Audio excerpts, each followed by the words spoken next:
Hello everyone, welcome back to our channel online berry और मेरा नाम है हर्षित बेरी। आज के हमारे वीडियो का टॉपिक है strategies for new sellers and new beginners in e commerce business, specially on Amazon, Flipkart और मीशो। इस वीडियो में हम स्पेशली न्यू सेलर्स को बताएंगे कि ऐसी कौन कौन सी स्ट्रेटजीज है जो कि सभी न्यू सेलर्स फॉलो कर सकते हैं अपना ई कॉमर्स बिजनेस स्टार्ट करते time, specially on Flipkart, Amazon या फिर मीशो, जिससे वो कंपैरेटिवली दूसरे सेलर्स के थोड़ा सा एक अच्छा परफॉर्म कर पाएँ और एक अच्छे रास्ते से अच्छे वे में अपना बिजनेस लॉन्ग टर्म कर पाएँ और ई कॉमर्स इंडस्ट्री में सरवाइव कर पाएँ। होता क्या है कि बिज़नेस तो सभी लोग स्टार्ट करेंगे, जिन्होंने सोच लिया कि आज मेरे को ई कॉमर्स बिज़नेस स्टार्ट करना है तो वो आज नहीं तो कल नहीं तो परसों स्टार्ट करेगा ही करेगा। आप लोगों ने भी जो भी ये वीडियो देख रहे हैं शायद सोचा होगा ई कॉमर्स बिजनेस स्टार्ट करने का, या अब तक शायद स्टार्ट कर लिया होगा। तो ये वीडियो में हम बताएंगे कि आप ऐसा क्या क्या स्ट्रेटजीज या क्या क्या स्टेप आप फॉलो कर सकते हैं जिससे आप एक थोड़ा सा सही रास्ते चलें, specially in e commerce business. Actual में क्या होता है कि जब इंसान किसी भी फील्ड में नया होता है तो वो सोचता है कि कोई मेरे को एक सही राह बता दे, उसके बाद तो मैं अपना काम कर लूँगा। तो वही काम है, इस वीडियो में हम आपको थोड़ा सा हेल्प करेंगे, कोशिश करेंगे हेल्प करने की। हम आपको कुछ ऐसी चीज़ें बता पाएँ जो आप लोग फॉलो कर पाएँ और अपना बिजनेस फ्यूचर में अच्छे तरीके से सक्सेसफुली रन कर पाएँ। तो हमने न्यू सेलर्स को बेसिकली दो कैटेगरी में डिवाइड कर दिया है। हमारे हिसाब से बेसिकली दो तरह के नए सेलर्स होते हैं। एक होते हैं न्यू बीज, जिनको हमने नाम दिया है न्यू बीज, और सेकंड होते हैं बिगनर्स। क्या फ़र्क है? हम कैटेगरी नंबर 1 में जो न्यू बीज कैटेगरी है उसमें हमने उन सेलर्स को डिवाइड करा है या उन सेलर्स को कंसीडर करा है जिनके लिए ऑनलाइन बिजनेस भी नया है, जिनके लिए जो वो प्रोडक्ट सेल करेंगे ऑनलाइन बिजनेस में वो प्रोडक्ट भी नया है और पूरा प्रोसेस भी नया है। बेसिकली वो एकदम ज़ीरो पे हैं और स्टार्ट करना चाहते हैं। उनके पास नहीं कोई ऑफलाइन में कोई बिजनेस है, नहीं कोई प्रोडक्ट की डिटेल नॉलेज है, बट उन्होंने सोच लिया है कि हमें ई कॉमर्स बिजनेस में आना है, तो वो प्रोडक्ट फाइंड कर रहे हैं या फिर ढूंढ लिया है, रिसेंटली कोई नई कैटेगरी चालू करी है प्रोडक्ट की और ऑनलाइन बिजनेस में सेल करना चाहते हैं या जस्ट ऑनलाइन बिजनेस स्टार्ट किया है। तो ये सारे सेलर्स जो भी आते हैं जिनको प्रोडक्ट की भी नॉलेज नहीं है और प्रोसेस की भी नॉलेज नहीं है और ई कॉमर्स ऑनलाइन बिजनेस की भी नॉलेज नहीं है, उनको हमने रखा है न्यू बीज वाली कैटेगरी में। कैटेगरी नंबर 2 है बिगनर्स। बिगनर्स में हमने उन सेलर्स को कंसीडर करा है, बेसिकली उन सारे न्यू सेलर्स को कंसीडर करा है या उनको इंक्लूड करा है जो कि प्रोडक्ट ऑनलाइन जो बेचना चाहते हैं या बेच रहे हैं उसका उनको काफ़ी एक्सपीरियंस है, या तो वो प्रोडक्ट काफ़ी टाइम से ऑफलाइन मार्केट में सेल कर रहे हैं या फिर उसको होलसेल कर रहे हैं या फिर उसको बना रहे हैं, मतलब उस प्रोडक्ट के वो मैन्युफैक्चरर है। बेसिकली आपका अगर कोई भी ऑनलाइन आप ऑफलाइन बिजनेस अच्छा है, किसी का है शर्ट का है, टी शर्ट का है, कुछ एक्सेसरीज़ का है या फिर कोई होम एंड किचन का है, जो आप हो सकता है रिटेल कर रहे हो या होलसेल कर रहे हो या फिर मैन्युफैक्चरर कर रहे हो, तो अब आपने सोचा है कि ये ऑफलाइन बिजनेस को let's take it to another level and let's start our online business. तो आप उस प्रोडक्ट को ऑनलाइन बिजनेस में लाना चाहते हैं तो आप कैटेगरी नंबर 2 में है, बिगनर्स कैटेगरी में। बेसिक डिफरेंस कैटेगरी नंबर 1 और 2 में यही है कि न्यूबीज के लिए प्रोडक्ट भी नया है और प्रोसेस भी नया है, ऑनलाइन बिजनेस भी नया है। कैटेगरी नंबर 2 वालों के लिए प्रोडक्ट नया नहीं है और बट ऑनलाइन बिजनेस नया है, बट उनको प्रोडक्ट की बहुत अच्छी नॉलेज है। तो ये दो कैटेगरी में हमने बेसिकली न्यू सेलर को अभी डिवाइड कर दिया है। तो ये वीडियो कैटेगरी नंबर 1 वालों के लिए है, न्यूबीज के लिए। अब इसके बाद जो नेक्स्ट वीडियो आएगा उसमें हम कैटेगरी नंबर 2 के लिए बनाएंगे। तो अब बात करते हैं न्यूबीज के बारे में, मतलब ग्रुप 1 वाले सेलर्स के बारे में। तो ग्रुप 1 में भी जितने सेलर्स हैं उनको भी हमने दो कैटेगरीज में डिवाइड कर दिया है। ये हम डिवाइड इसलिए करते हैं जिससे कि आप लोग रिलेट कर पाओ कि आप किस कैटेगरी में आते हो और किस तरह के एक्शन को आप लोग फॉलो कर सकते हो या फिर किस स्ट्रेटजीज़ को आप लोग फॉलो कर सकते हो। अब बेसिक बात है कि जब हम न्यू बिज़नेस चालू करते हैं तो उसके लिए हमें कुछ बजट चाहिए होता है। हमारा जितना बजट होता है, मतलब हमारा जितना इन्वेस्टमेंट होता है, उसी हिसाब से हमारे एक्शन भी होते हैं बिज़नेस में। मतलब अगर हमारा बजट कम है, अगर हम इनिशियल डेज में कम बजट मतलब कम इन्वेस्टमेंट ही लगा सकते हैं बिज़नेस में, तो हम स्मॉल स्टेप्स लेते हैं। और अगर हमारा बजट ज़्यादा है तो हम एक अच्छे स्टेप या अच्छे लेवल के बड़े बड़े स्टेप्स लेते हैं। तो अब वो क्या स्टेप्स हैं और क्या स्ट्रेटजीज़ हैं जो कि आप लोग एज ए न्यू सेलर्स ले सकते हैं अगर आप अमेज़ॉन, फ्लिपकार्ट, मीशो या फिर बाकी किसी मार्केट प्लेस पे स्टार्ट करते हैं, तो वो जान लेते हैं। तो जो दो कैटेगरी में हमने न्यू सेलर्स को डिवाइड करा है, उसमें जो फर्स्ट कैटेगरी है वो है सेलर्स जिनका बजट 50,000 टू 1 लाख रुपीज़ है। मतलब इनिशियल इन्वेस्टमेंट वो सेलर्स 50,000 से लेके 1 लाख रुपए तक कर सकते हैं बिजनेस में। अब इस इन्वेस्टमेंट में क्या क्या आ जाता है, क्यों ये 50,000 से 1 लाख, ये लगभग एक मान के चलिए मिनिमम इन्वेस्टमेंट है ई कॉमर्स बिजनेस को स्टार्ट करने के लिए। मिनिमम क्यों बोल रहा हूँ मैं, क्योंकि आप एक डिसेंट लेवल पे भी स्टार्ट करेंगे तो भी आपका इतना खर्चा आ जाता है।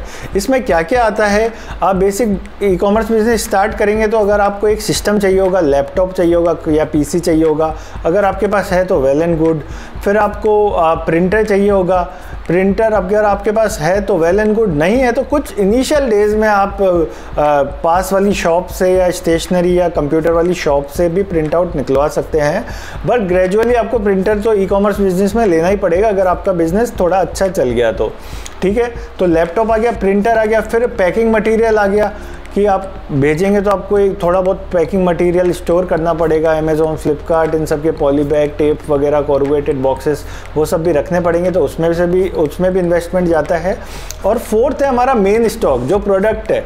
तो प्रोडक्ट आप रखेंगे, उसकी थोड़ी बहुत वैरायटी रखेंगे, अलग अलग तरीके के उसके मॉडल्स रखेंगे या फिर कलर्स रखेंगे, कुछ भी प्रोडक्ट रखते हैं आप, तो वो प्रोडक्ट का भी इन्वेस्टमेंट होगा। और भी आप अगर आप बिज़नेस रन करेंगे तो कुछ आपके इलेक्ट्रिसिटी का बिल आएगा, थोड़ा आपका अदर एक्सपेंसेस आएगा, तो मिसलिनियस एक्सपेंसेस आएगा, स्टेशनरी वगैरह। तो इन सब को कंसिडर करते हुए हमने दो कैटेगरी में डिवाइड करा है। तो इस कैटेगरी में 50,000 टू 1 लाख वाले सेलर्स हैं जिनका इन्वेस्टमेंट अमाउंट जिनके पास इतना है। वो लोग क्या स्टेप ले सकते हैं वो मैं बताता हूँ, आप लोग नोट कर सकते हैं। पॉइंट नंबर 1, अगर आप लोगों का बजट थोड़ा लिमिटेड है तो आप क्या कर सकते हैं, स्टार्टिंग स्टेज पे मतलब इनिशियल डेज में 3 to 6 मंथ में अगर जो भी आप स्टॉक परचेज कर रहे हैं या जो भी आप प्रोडक्ट कैटेगरी ला रहे हैं, तो कोशिश करिए या फोकस करिए एक ही तरह का प्रोडक्ट लाने की। मतलब जैसे आपने सोचा है क्लोथिंग में हम लोग डील करते हैं, तो आप क्लोथिंग में ऐसा नहीं कि शर्ट भी लिया है, टी शर्ट भी लिया है, जीन्स भी लिया है, इस तरह का नहीं। आपके पास बजट लिमिटेड है तो आप क्या करना है, स्पेसिफिक, जैसे आप टी शर्ट ले लिया आपने, तो टी शर्ट पे ही स्पेसिफिक फोकस रखिए और उसमें ही थोड़ी वैरायटी लेके आइए। मल्टी कैटेगरी में स्टार्टिंग में या मल्टी प्रोडक्ट में मत जाइए, स्पेसिफिक प्रोडक्ट पे जाइए और उस प्रोडक्ट की भी प्राइस रेंज, मतलब आप लोगों को जितने रुपए की कॉस्टिंग आ रही है, जो आपकी बेसिक कॉस्ट प्राइस है, वो कोशिश करिए कि मतलब अंडर 200 रुपीज़ ही हो। तो क्या होगा कि आपका, क्योंकि बजट लिमिटेड है, अगर आप मतलब थोड़ी बजट कैटेगरी में स्टार्टिंग में डील, ऐसा नहीं लो क्वालिटी में नहीं करना है, बट आप कोशिश करिए कि थोड़ा कम बजट वाले प्रोडक्ट में डील करिए, जिससे क्या होगी, आप जब इनिशियल डेज पे अगर आप लिस्टिंग कर रहे हैं तो आप थोड़े नंबर ऑफ आइटम लिस्ट कर पाएँ। आपके पास आपके स्टोर पे आके अगर आप एक स्पेसिफिक अगर किसी कैटेगरी में कर रहे हैं तो आपके पास नंबर ऑफ प्रोडक्ट्स हों। बट अब एक मैं ये बात और बोलना चाहूँगा कि अभी मैंने एक टी शर्ट का एग्जांपल दिया, बट नए सेलर जिनका लिमिटेड है, अगर आपका बजट अगर लिमिटेड है तो ये भी आप ट्राई करिए, या मतलब मैं तो मना ही करूँगा कि आप अगर जिन प्रोडक्ट में साइजेज़ हैं, जैसे मैंने बोला टी शर्ट या शर्ट या जीन्स जिनमें साइजेज़ है, वो आप मत करिए, तो ही आपके लिए सही है। क्योंकि साइजेज़ वाला जो भी प्रोडक्ट होगा भले उसकी डिमांड हो बट वो आपका इन्वेस्टमेंट आपको अच्छा खाएगा, मतलब इन्वेस्टमेंट आपका काफ़ी इंक्रीज़ हो जाएगा, जो आप लोग कर नहीं सकते। तो उन प्रोडक्ट में जाइए जिनके साइजेस नहीं हैं, या उन्हीं प्रोडक्ट को कोशिश करिए सेल करने की, जैसे कि हो गया मेंस वॉलेट हो गया, या फिर वुमेन हैंडबैग या मैन बैकपैक्स, इस तरह के हो गए आइटम जिनके बेसिकली साइजेस नहीं है, तो आपके लिए बहुत अच्छा रहेगा। पॉइंट नंबर 2, अगर आप कोई भी प्रोडक्ट मार्केट से लाके ई-कॉमर्स ऑनलाइन में अगर अपना लिस्ट कर रहे हैं, तो अगर वो कोई फेमस ब्रांड का प्रोडक्ट नहीं है, या फिर कोई जेनरिक प्रोडक्ट है, या कोई नॉर्मल प्रोडक्ट है, या फिर आप अपने ब्रांड से सेल करना चाहते हैं, तो ज़रूर आप उसको एक पर्टिकुलर नाम देख के अपना एक ब्रांड बना के सेल करिए। बट स्टार्टिंग स्टेज में, इनिशियल डेज में आप ट्रेडमार्क मत लीजिए, ट्रेडमार्क सर्टिफिकेट मत लीजिए, क्योंकि हो सकता है कि क्योंकि आपका बेसिकली ट्रेडमार्क लेना एक अच्छी बात है, एक हमारे सेलर्स की सेफ्टी हो जाती है लॉन्ग टर्म में, बट थोड़ा सा आपका क्योंकि बजट लिमिटेड है, ट्रेडमार्क लेने में भी कुछ खर्चा हमारा आता है, तो आप कोशिश करिए इनिशियल स्टेज पे आप ट्रेडमार्क नहीं लीजिए। बट आप नाम से जो प्रोडक्ट लिस्ट करेंगे, तो आप XYZ नाम से उस प्रोडक्ट को लिस्ट करिए। तो जैसे ही आपको लगता है कि थोड़ा बहुत बिकने लग गया, तो फिर आप नेक्स्ट 2, 3, 4 मंथ्स बाद आप ट्रेडमार्क के लिए अप्लाई कर सकते हैं, इनिशियल डेज में ही। ज़्यादा बिकने के बाद मत करना, क्योंकि हो सकता है कोई दूसरा उस नाम से आपका अप्लाई करके आपका ब्रांड मतलब रजिस्टर कर ले, तो थोड़ा सा आपको एक्टिव रहना पड़ेगा। पर इनिशियल स्टेज में आप ब्रांड नेम से सेल करिए, पर ट्रेडमार्क मत लीजिए। और क्योंकि हो सकता है वो प्रोडक्ट आप जो सेल कर रहे हो क्या पता नहीं चले, क्योंकि ऑनलाइन बिजनेस क्या है कि 50% तो हमारा हार्डवर्क का गेम है, 50% हमारी नॉलेज एक्सपीरियंस इसका है, और 50% इसमें किस्मत का भी रोल है। और इसमें ही नहीं, हर ही बिजनेस में 50% लक का भी गेम चलता है। तो थोड़ा सा आप उसको ट्राई करिए। अगर वो थोड़ा सा आपको लगता है पॉजिटिव रिस्पॉन्स आने लग जाता है, तो बाद में आप उस चीज़ का ट्रेडमार्क ले सकते हैं। इनिशियल डेज में आप ब्रांड नेम यूज़ करिए, पर ट्रेडमार्क मत लीजिए। पॉइंट नंबर 3 में ये बोलना चाहूँगा कि जो भी नए सेलर्स हैं जिनका लिमिटेड बजट है, वो स्टार्टिंग स्टेज में ये मत सोचिए कि आपको कोई एम्प्लॉय चाहिए होगा, या आप कोई एम्प्लॉय हायर करेंगे, या कोई वर्कर हायर करेंगे जो पैकिंग करेगा या कोई लिस्टिंग करेगा, इस तरह का। स्टार्टिंग डेज में आप होल एंड सोल अगर आप कर सकते हैं, तो आप खुद ही मैनेज करिए पूरा बिजनेस। इससे क्या होगा कि आपको लर्निंग भी मिलेगी और आप ज़ीरो से सीख जाएंगे। अगर क्या स्टार्टिंग स्टेज में आपने किसी प्रोफेशनल को अपना काम दे दिया, या बिजनेस स्टार्ट किसी एम्प्लॉय को रख लिया, सारी चीज़ें आप लोग नहीं सीख पाएंगे। और अगर आप कर सकते हैं, क्योंकि आपका बजट लिमिटेड है, आप किसी को हायर करेंगे तो भी आपका सैलरी वगैरह जाएगा, उसमें भी खर्चा होगा। तो स्टार्टिंग स्टेज में आप खुद ही सारा काम सीखिए, लर्न करिए और खुद ही करिए। जब तक आपके डेली बेसिस पे 10 to 20 ऑर्डर्स नहीं आने लग जाते, तब तक आप होल एंड सोल एक जना आराम से ई-कॉमर्स का बिजनेस मैनेज कर सकता है स्टार्टिंग स्टेज में। बाद में आप जैसे बिजनेस चले आप एम्प्लॉय रख सकते हैं। बट इसमें मैं ये कहूँगा कि आप इन्वेस्ट किस चीज़ पे करिए। एक तो आप फोटोग्राफी पे इन्वेस्ट करिए, प्रोडक्ट के इमेजेस। ऑनलाइन कहते हैं ऑनलाइन आपका प्रोडक्ट नहीं बिकता है, ऑनलाइन आपकी फ़ोटोज़ बिकती है। तो फोटोज़ पे इन्वेस्ट करिए, प्रोडक्ट की फ़ोटोग्राफी आप अच्छे से करवाइए, किसी प्रोफेशनल से करवाइए, उस पे इन्वेस्ट करिए। साथ ही साथ आप खुद की लर्निंग पे भी इन्वेस्ट कर सकते हैं। आप YouTube वगैरह या किसी से बोल सकते हैं सीखने के लिए, या फिर आप ई-कॉमर्स की ट्रेनिंग वगैरह भी ले सकते हैं अगर आप लेना चाहें तो। बट आप सीख के काम करिए, खुद काम करिए, सीख के करिए, और फोटोग्राफी में इन्वेस्ट करिए और लर्निंग में इन्वेस्ट करिए। बट एम्प्लॉयज़ स्टार्टिंग स्टेज पे मैं रिकमेंड नहीं करूँगा। पर आपको रिक्वायरमेंट है कि लग रहा है कि बहुत ही ज़्यादा आपको ये लग रहा है कि नहीं अब तो मेरे को वर्कर रखना पड़ेगा, तब रखिए। बाकी इनिशियल स्टार्टिंग डेज में 3 to 6 मंथ आप खुद ही मैनेज कर सकते हैं बिजनेस, जब तक एक नॉर्मल रेगुलर ऑर्डर फ्लो नहीं आ जाता। पॉइंट नंबर 4 में ये बताऊंगा, मैं ये बोलना चाहूँगा कि आप मार्केटिंग भी स्ट्रेटेजिकली अपने प्रोडक्ट की कर सकते हैं। क्या कर सकते हैं आप? सबसे पहले तो आप जो भी ब्रांड नेम से आपका प्रोडक्ट है या आपका स्टोर है, उसके नाम से आप फेसबुक पे पेज बनाइए, आप इंस्टाग्राम पे अपना पेज बनाइए, स्टोर बनाइए, उस पर अपना आपके प्रोडक्ट की इमेजेस और डिस्क्रिप्शन डालिए। साथ ही साथ आपके अमेज़ॉन या फ्लिपकार्ट के प्रोडक्ट के लिंक्स उस पर शेयर करिए, और ये रेगुलर बेस पे करिए।